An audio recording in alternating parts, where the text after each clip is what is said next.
કેદારનાથ યાત્રા શરૂ થયા બાદ હિમવર્ષાનો રાઉન્ડ શરૂ થયો છે. વિષમ હવામાન, હિમવર્ષા છતાં પણ શ્રદ્ધાળુઓની આસ્થામાં કોઈ ઓટ નથી આવી. એક જ દિવસમાં 17,000 જેટલા શ્રદ્ધાળુઓએ દર્શન કર્યા. 22 એપ્રિલે કપાટ ખુલ્યાના 14 દિવસની અંદર અત્યાર સુધીમાં દર્શનાર્થીઓનો આંકડો 3,44,000ને પાર પહોંચ્યો છે. હિમવર્ષાના કારણે ધામની આજુબાજુ ફરી બરફની પાતળી ચાદર છવાયેલી જોવા મળી. તાપમાનનો પારો અચાનક જ ગગડ્યો અને લોકોએ ઠંડીનો સામનો કરવો પડ્યો. હિમાચલ પ્રદેશમાં પણ નથી અટકી રહ્યો વરસાદનો સિલસિલો. વેસ્ટર્ન ડિસ્ટર્બન્સની અસરના કારણે ફરી શિમલામાં વરસાદ પડ્યો. પ્રવાસન સ્થળ શિમલામાં છોતરાફાળ વરસાદ પડ્યો. ગણતરીની મિનિટોમાં જ આખો નજારો બદલાઈ ગયો.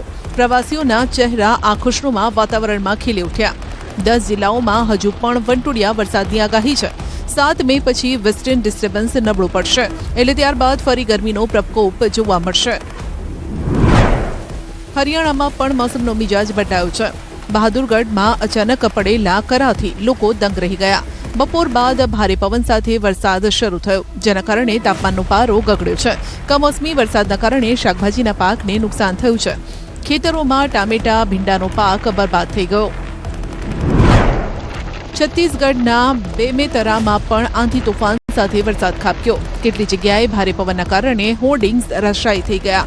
કેટલી જગ્યાએ વૃક્ષો ધરાશાયી થયા. રાયગઢમાં પણ આંધી અને વરસાદનું રાજ જોવા મળ્યું. અહીં પણ કડાકા ભડાકા સાથે વરસાદ વરસ્યો. વરસાદે થોડા સમય માટે જનજીવન ખોરવી નાખ્યું.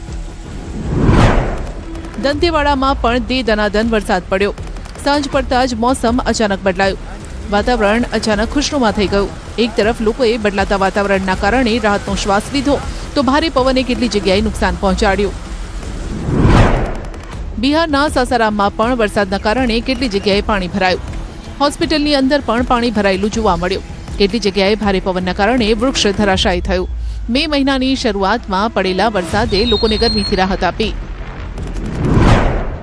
ઉત્તર પ્રદેશના મહોબામાં પણ મોસમનો મિજાજ બદલાયો. વરસાદના કારણે જનજીવન પર અસર જોવા મળી રહી છે. વરસાદના કારણે તાપમાનમાં ઘટાડો જોવા મળ્યો. વરસાદના કારણે વિઝિબિલિટી ઘટી ગઈ, જેના કારણે વાહન ચાલકોને હાલાકીનો સામનો કરવો પડ્યો.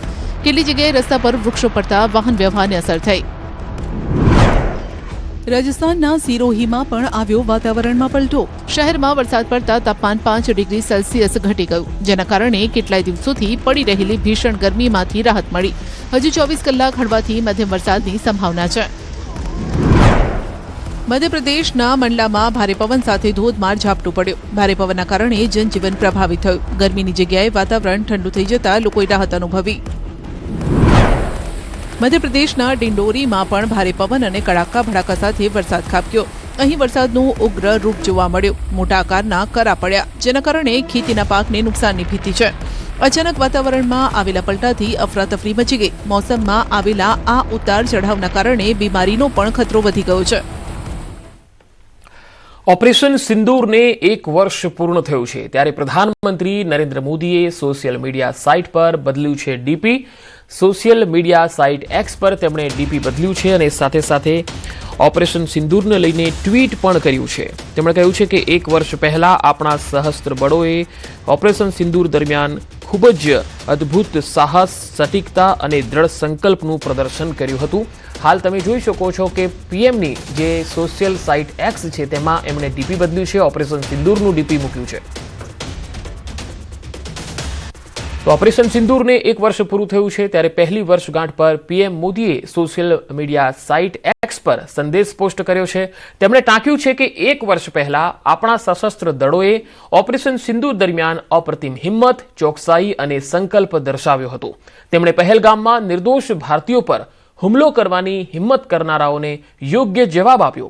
આખું રાષ્ટ્ર આપણા દળોને તેમની બહાદુરી માટે સલામ કરે છે. ઓપરેશન સિંદૂર આતંકવાદ સામે ભારતની મજબૂત પ્રતિક્રિયા અને રાષ્ટ્રીય સુરક્ષાના રક્ષણ માટેની અટલ પ્રતિબદ્ધતાને પ્રતિબિંબિત કરે છે. તે આપણા સશસ્ત્ર દળોની વ્યાવસાયિકતા, તૈયારીઓ અને સંકલિત શક્તિને પણ પ્રકાશિત કરે છે. તે જ સમયે તે આપણા દળો વચ્ચે વધતી જતી સંયુક્તતા પણ દર્શાવે છે અને સંરક્ષણ ક્ષેત્રમાં આત્મનિર્ભરતા માટેની ભારતની શોધ આપણી રાષ્ટ્રીય સુરક્ષામાં લાવેલી શક્તિને રેખાંકિત કરે છે. આજે 1 વર્ષ પછી આપણે આતંકવાદને હરાવવા અને તેના સક્ષમ ઇકોસિસ્ટમનો નાશ કરવાના આપણા સંકલ્પમાં હંમેશની જેમ સ્થિર છીએ. બગલીહાર ડેમ બાદ સલાલ ડેમના દરવાજા પણ બંધ કરવામાં આવતા પાકિસ્તાન તરફ જતા ચિનાબ નદીના પાણીના પ્રવાહ પર અસર પડી છે.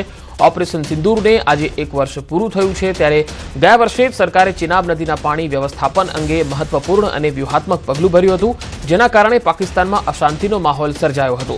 ભારતે પોતાના અધિકારોનો ઉપયોગ કરી ચિનાબના પાણી પર નિયંત્રણ વધુ મજબૂત બનાવ્યું હતું. પાકિસ્તાને આ મુદ્દાને આંતરરાષ્ટ્રીય સ્તરે ઉઠાવવાનો પ્રયાસ કર્યો હતો, છતાં ભારત પોતાના નિર્ણય પર અડગ રહ્યું.